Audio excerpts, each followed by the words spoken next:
Hi, this is Matthias Friedrich for CDI Plus. Today on Friday, February 1st, 2013, here at the Society for Cardiovascular Magnetics Resonant Annual Sessions. And I have with me James Moon from the Heart Hospital in London. Um, and James, you are leading an international initiative to standardize T1 mapping and to get researchers together to work on common protocols and to better the technique. Now, here at the SCMR 2013, you had the fourth workshop, and it was very well attended. So can you explain to us a little bit what is the idea of these workshops and what you intend Yes. to do? So we have a new MRI technique called T1 mapping, and it detects abnormalities, global abnormalities in the myocardium.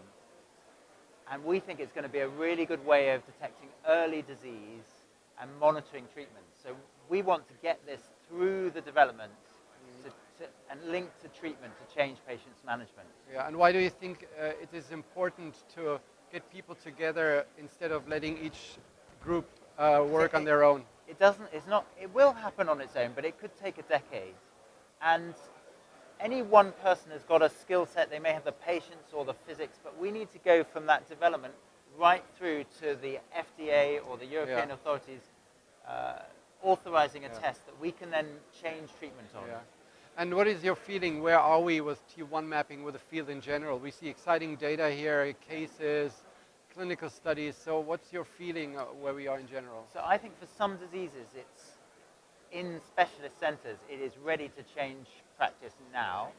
But these are the quite rare diseases where the changes are big. For example?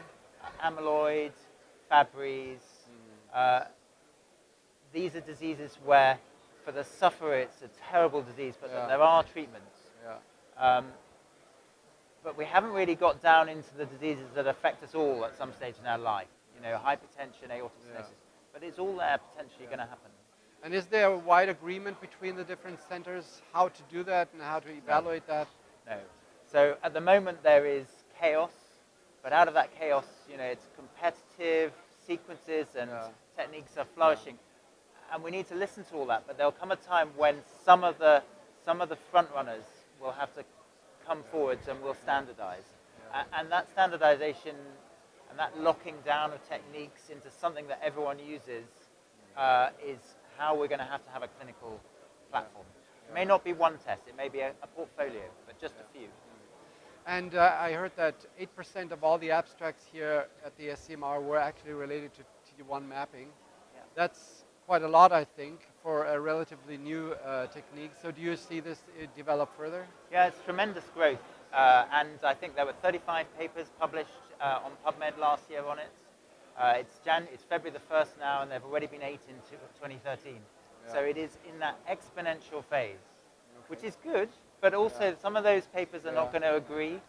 Yeah. So, and final question, what do you recommend centers who are interested in that but don't know where to start?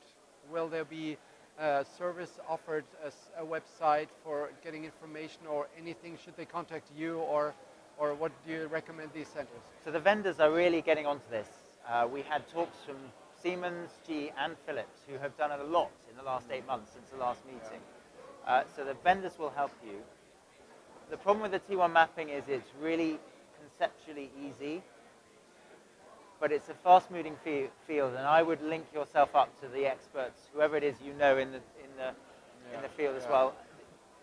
Don't go it alone. Just get help. We want to help because we need these results. Okay. Thank you very much, Thanks, James, for Matthias. stopping by, and all the best for your initiative. Thank you very much. Thanks. That was Matthias Friedrich for CDI Plus. Until next time.